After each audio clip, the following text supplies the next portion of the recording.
Hello everyone, welcome back to my channel. This is Cliff and this is Cliff's Dark Gems. Today we're going to be talking about horror and what makes horror unique from all the other genres in fiction and in film.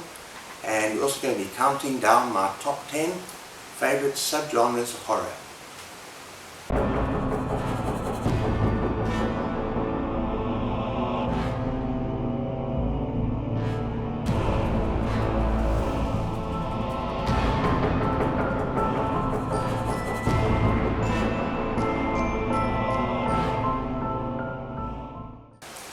First of all, what makes horror unique from other genres of fiction? Well, I want to keep it a little bit simple. The main purpose, the reason that horror is there, is to scare the living crap out of us. It is to terrify us, to disgust us, horrify us, to sometimes make us squirm, but the whole point is fear. There is no other genre where the key is to make us afraid. I mean, if you look at even suspense, if you look at crime fiction, there are elements of fear, yes, but that's not the main focus. The main focus for horror is to make us scared, is to terrify us. Now, sometimes that's done in different ways. There is quiet horror, psychological horror, where it is a little bit more mental, emotional, psychological. There's feelings of dread. And then there's sort of balls to the wall horror that pushes the limit of violence and gore, which shocks us and terrifies us. Once again, the main key ingredient is fear. Now, before we go into my top 10, I'd like to say that for many people, dark fantasy is a subgenre of horror. Perhaps it is, but for the purposes of this video, I'm not going to be including it in my video because I would like to talk about it more at length as a separate entity to these other subgenres, because I think it is my favorite genre of horror, and there are so many authors that I would love to speak of in future videos, so we're going to leave that as is. For number 10, we focus on the fear of the violation of the human body. This is normally gross, disgusting horrors of the flesh, where the body is threatened with disease, perhaps physical alteration, self-mutilation, and is normally fairly disgusting. And the interesting thing about this particular body horror is that it is completely internal and personal, and there's almost a sense of not just being personal but intimacy, and there's not a damn thing you can do about it. If you could contract a virus or you contract something that eats you from the inside out, there's nowhere to run, there's nowhere to hide. And I think this is what attracts a lot of people to this subgenre. Me personally, I'm not crazy about it. I did read Nick Cutter the Troop, which I have spoken about, and it's just okay for me. But I'm not going to put you off. If you enjoy this kind of horror, then go ahead and check it out. Another excellent example of body horror is Clive Barker, The Hellbound Heart. Now, this book gave rise to Hellraiser. Deals with a man whose curiosity got the better of him, and he gets torn apart by these demons. It is a fantastic short read and a good introduction into the world and the mind of Clive Barker. That is The Hellbound Heart. And the first time we actually see Pinhead and the Xenobites, which are these sort of devilish, hellish creatures, and I really enjoyed this book. The next is a favorite for many horror fans that are interested in science fiction, and I mean that science fiction includes outer space, stories that take place on spacecrafts in outer space, and dystopian worlds, future worlds. Unfortunately, that's just never been my thing. I have tried reading some science fiction, but more often than not I failed dismally. There are some books that I would recommend, however, mainly novellas. I don't have them to show you, but we'll show you on the screen above. Number one is The Color Out of Space by H.P. Lovecraft. And in fact, a lot of H.P. Lovecraft, which I'll be bringing up later on, does deal with science fiction. Now the color out of space is asteroid lands on the Earth on a farm and affects the area around their landing zone, where it corrupts the land and the people, and it's kind of terrifying. And so yeah, it's a science fiction that deals with this thing from outer space, and there's a very real feel fear and tension and so on. The next is a Stephen King novella. We don't have the Buckman books anymore, which is pretty sad. This is probably my favorite from that, and it's The Long Walk. Now this is a marathon without a finish zone. All these kids are enticed into this long walk, and they can get anything to their heart's desire if they win.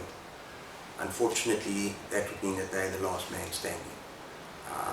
They walk along, you get 3 chances, you've got to walk at a steady pace of 4 miles an hour. If you don't, on the 3rd count, you're out, permanent. What I find so interesting about this little novella is that yeah, it's based in a futuristic world, so it's sci-fi horror, but Stephen King wrote it when he was a student. This is the first book, the first novella that he ever wrote that he later got published under the pseudonym of Richard Buckman. So although Carrie was the first book that was published, thanks to him just picking it up out of the dustbin after his wife after he threw it in, his wife picked it up out of the bin and said, no, you're going to carry on with this. A Long Walk is highly recommended. Okay, the next subgenre we're talking about is the paranormal subgenre. Now this is often kind of tricky because people think it overlaps with supernatural, but for me, and for the sake of this video, it deals with things like hauntings, haunted houses, things that you cannot explain, that are outside the realm of science. Science cannot explain those things. It is not just hauntings but possessions as well. I'm not that keen on demonic possessions, and even movies that have this kind of thing kind of turn me off. It's just, I find it quite boring.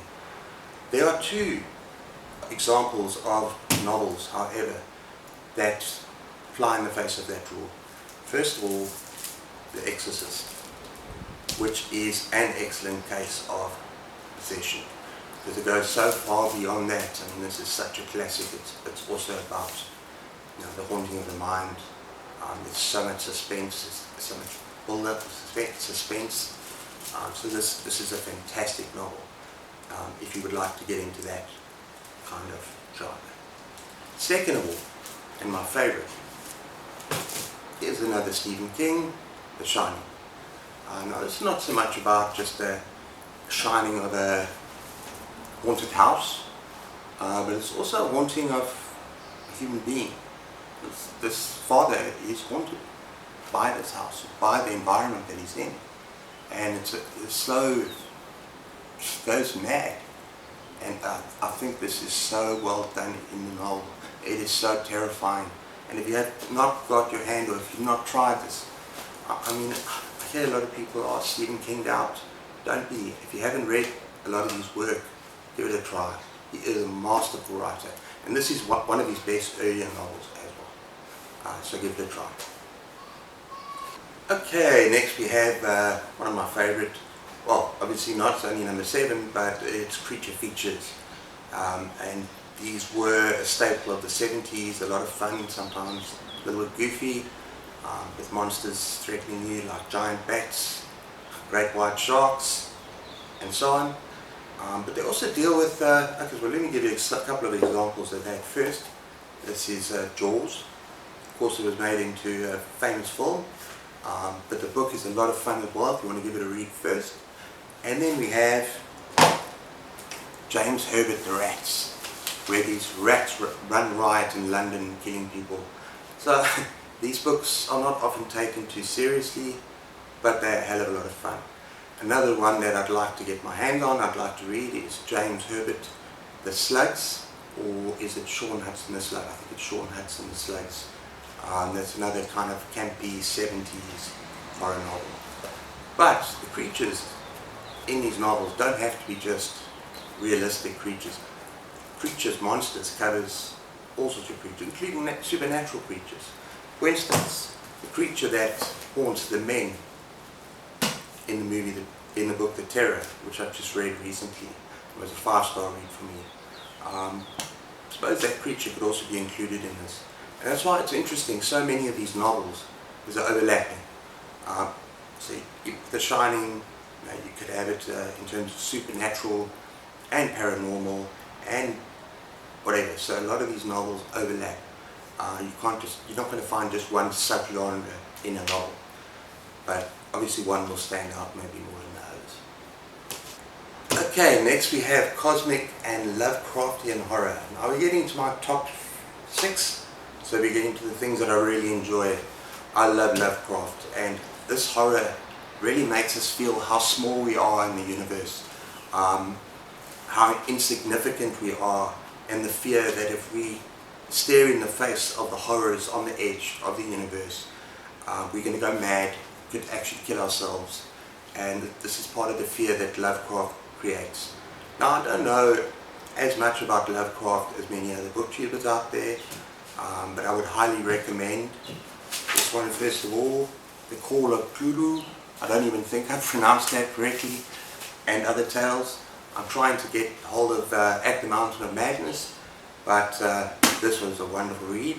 And this also has The Color Out of Space in it as well. So this is a wonderful book. I've only just discovered this recently, and it's leapt up to 6th place in my favorite horror subgenres.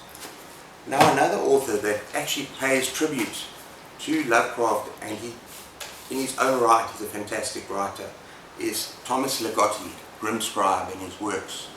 Now, the very first short story that he writes, he pays homage, and it's The Last Feast of Harlequin.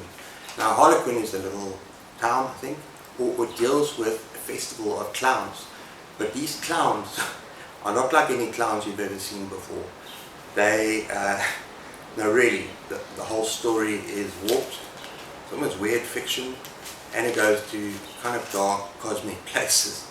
But it's a lot of fun. And this is worth getting your hands on if you do enjoy Lovecraft as well.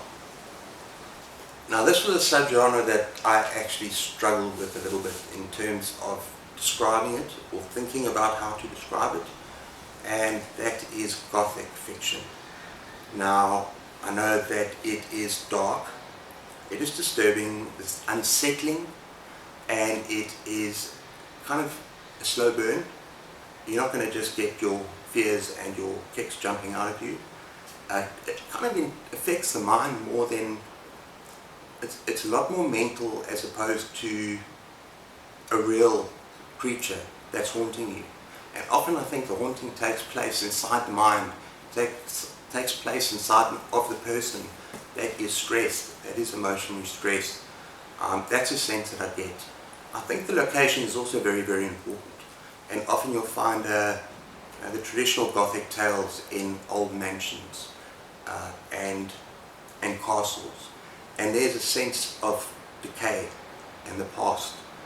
And it's like, as I say, there's this sort of haunting. And there's also Gothic tales that deal with love. And I think there's no better example of a Gothic tale in horror than Bram Stoker's Dracula. You think about the castle, you think about the vampire, the decay of time, the love story, the mood and the setting. In my mind, this is what Gothic is all about. I just find it a little bit difficult at first to think about how to describe it, because I think it is a little tricky. Now, there's also something called Southern Gothic, which is even more difficult, because actually I actually watched a booktube video last night to try and do a little bit of research, and I found out that Southern Gothic came out about after the Civil War, and perhaps because of the fact that these people were estranged, and these small towns, there was still this paranoia and this fear and this, I don't know exactly how to describe it, but they became almost Gothic settings within themselves, and the way that people behaved may be haunted by the past, and the characters and the type of characters they were.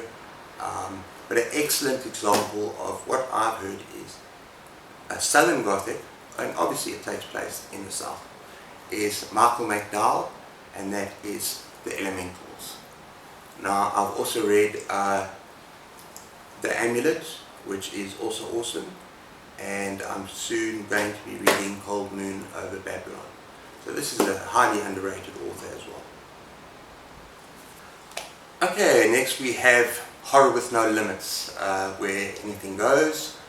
This type of horror really pushes the boundaries of what is acceptable, what's not acceptable, and this is gory, bloody, splatterpunk. Now, the books that I've read are not maybe in the league of some modern authors that have pushed the envelope even more. I would like to kind of give them a try, but I consider Clive Barker's Books of Blood as, if not the grandfather or the granddaddy of splatterpunk, then very close to it. Yes, some of these books are, some of these short stories are twisted, depraved. He goes, as I said in my previous video, he goes places people just don't go. And I'm pretty sure that most of maybe people like Jack Ketchum and Edward Lee must have paid some kind of homage to him in the 80s for the way that he writes. Stephen King says that he is in awe of Clive Barker, and that Clive Barker is the future of horror. He had a lot of critics. A lot of people thought he shouldn't go there, but he did, and I'm glad he did.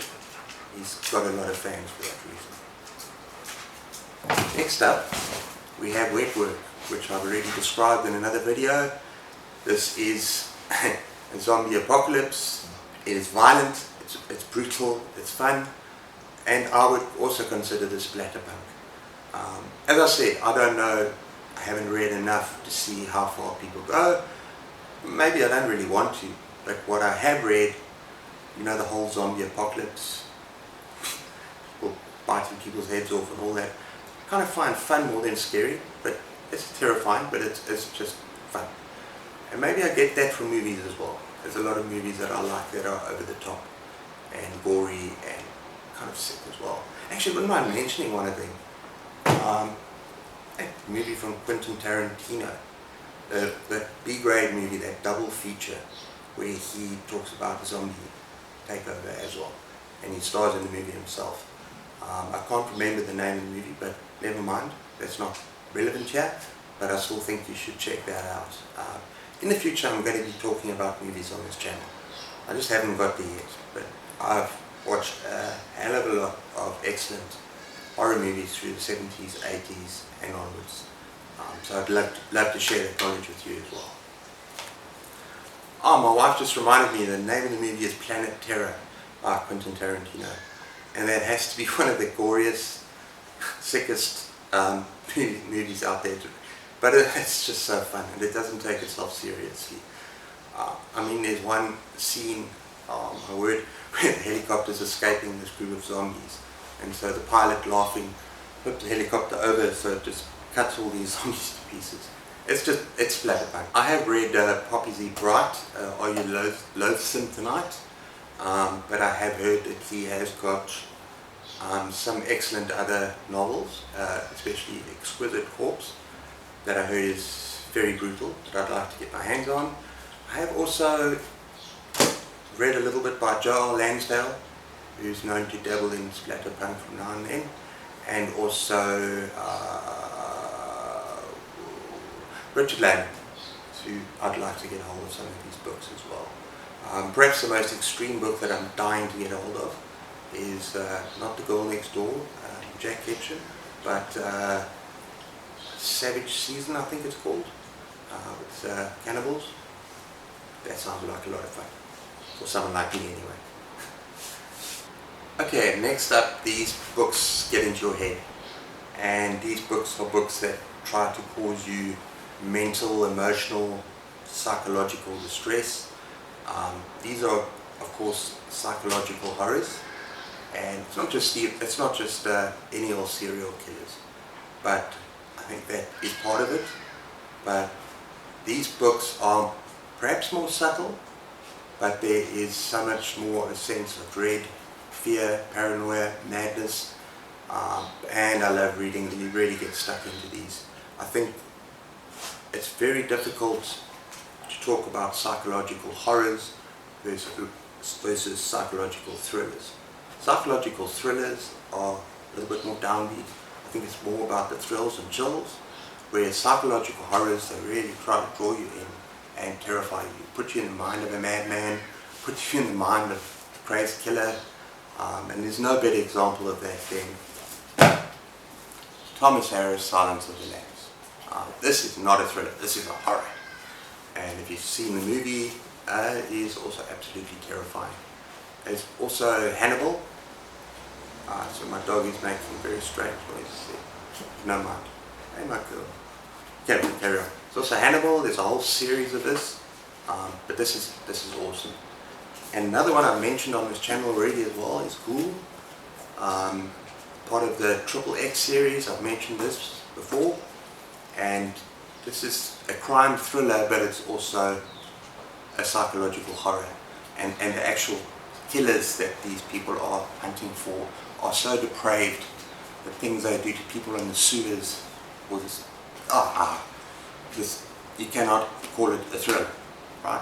So I'm classifying it as psychological horror. It's getting in your head and not leaving, making you feel completely unsettled, affecting your mind, affecting your psychology, terrifying you. Psychological horror. Now we're going to talk about psychological horror. Now, psychological horror is horror that exists beyond the natural world, the real world that we live in. So for me, it's a lot more all-encompassing. You can include supernatural creatures, gods, demons, angels. You can include just about anything under this umbrella. And therefore, it is normally the more popular genre. And in fact, if you look at Stephen King's body of work, a lot of it has to do with the psychological horror. But I've chosen a couple of books. Actually, I have chosen Stephen King, unfortunately, again. But I've chosen a couple of books that, for me, define that subgenre. First of all, Solemn's Lot. I could have included it in there as well. It is vampires. I'm sorry, we can't argue about it. They exist outside of the rules of nature.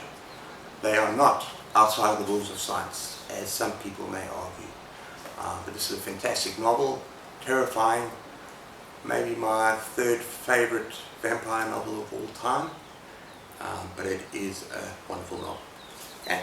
Next we have, now this is going to be a surprise, but I would like to introduce some YA stuff in future, because I think there is some scary YA horror out there, and I love Neil Gaiman.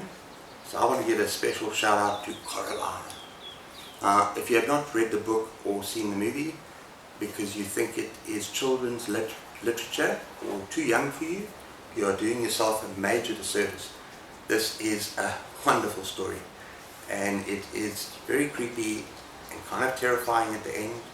I'm not going to give any spoilers away, but do yourself a favor, read this book, watch the movie, enjoy it. Okay everyone, now we're getting to number one. Now for me, there is nothing quite as exciting, nothing quite as thrilling, nothing quite as terrifying as the idea of the end of the world as we know it. Okay, really, it can take place through a nuclear war, through a virus, through pretty much anything. A zombie overrunning the world, zombie apocalypse, but it's fascinating to me of the survivors of this catastrophe, of this Armageddon. How do they survive? What do they do? Who's left? How do they scrounge out a living? How do they change as people, from the people they were when there was civilization to the people they are now? Do their true personalities come out? Do they turn towards the more kind of good, helping others, or is it every man for themselves? I love these kind of books because it delves into so many different sides of human nature. And I've got two books here which, if you've seen my previous videos, you know what my two favorite horror books of all time are. But I want to give a special shout out to I Am Legend, which is also a magnificent story. I don't know if you've seen the movie by Will Smith, but a man is alone in the world and he's wandering, and there are these vampire creatures and I think I'm getting that right. It's a long time since I've read this book, but he thinks he's completely alone walking, Armageddon landscape. And he's quite a strange guy, and he's trying to find out what's happened. Like, I think it's a scientific thing. He's trying to figure out the science of what happened around him, and he's trying to make things better. But I enjoyed the story, and it is a classic by Richard Matheson. My number 2, no surprise, is The Stand by Stephen King. Long time my favorite novel. Awesome characters, unforgettable story. And my number 1, no surprise here, is Swan Song. Also, just on a different level to The Stand for me, but you can enjoy both. And unforgettable characters, beautiful story. I didn't want it to end, I wanted to carry on reading. And really, if you're not reading it, or if you're kind of intimidated by its size, it's 900 freaking pages long. I read this in about two and a half days. I keep saying 3 days, but my wife reminds me it was about 2 days, maybe 2.5 days. And it is a long book. But I did not want to eat, I did not want to sleep. I wanted to finish this masterpiece. Maybe not for everyone, but hey, we're all different. Well everyone, that's my top 10 subgenres of horror of all time. I really hope you enjoyed this video. If you got any comments, what are your favorite subgenres? What books did you enjoy? The books that I presented? Tell me what you've read, your favorite subgenres. Please comment in the comments below, and be sure to like and subscribe, and I'll see you in the next video shortly. Keep those pages turning. Cheers.